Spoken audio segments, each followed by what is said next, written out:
Hey, it's Larry, and my friend Dave asked me to do a quick tips video for people that are going to be on camera, my area of expertise. I actually just wrote the book, Great on Camera.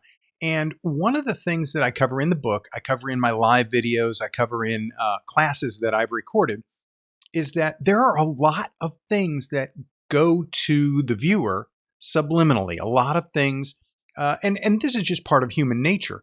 We understand eye contact, and if people are looking away, we understand that you should probably be smiling when you're talking on video just to make a better connection. But one of the things that people don't always really understand is they work really hard to get the lighting in their environment just right. But if you think about it, if somebody is sweating when they're talking, this is a subliminal thing, it's a subconscious thing. But if somebody is all sweaty when they're talking, you're not really sure you can trust them. They look a little nervous. Maybe they look a little slimy almost. And what I can tell you is I've got studio lighting where I am.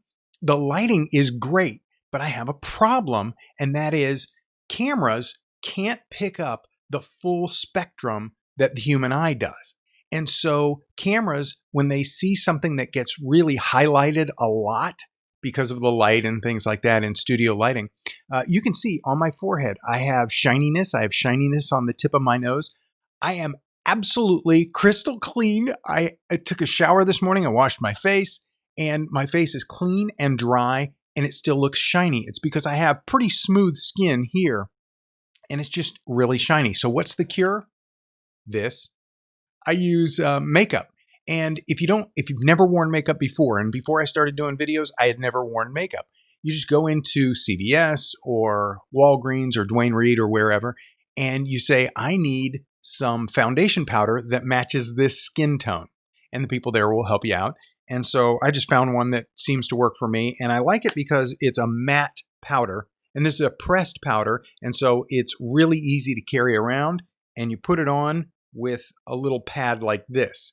And so I want to show you what it's like and what the difference is. So look at me right now, and you can tell I'm not really trustworthy. That guy, Larry, looks like he's sweating. So watch what I do.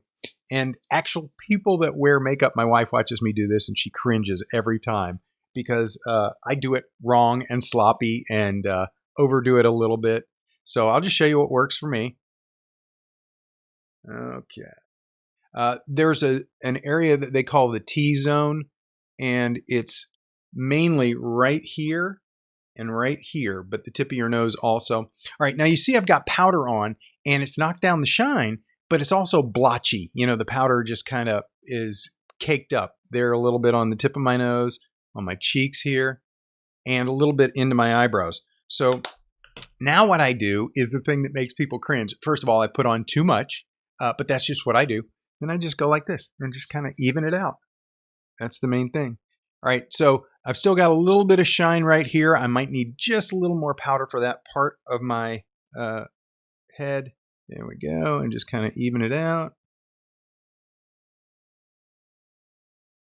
Okay, so that knocks down the shine, and everything looks okay. A little bit extra in my eyebrows. There's a little bit of powder collected in there, so you can just get your fingers wet and rub, and that'll take out the powder. So that's it. That's my tip for today is if you're going to really light your environment and you're going to be on video, especially business videos, recorded videos like this one, where you're talking to people, you're trying to connect with an audience, you don't want to look untrustworthy by being a little too shiny. Or you might look like you need a shower if you look a little shiny.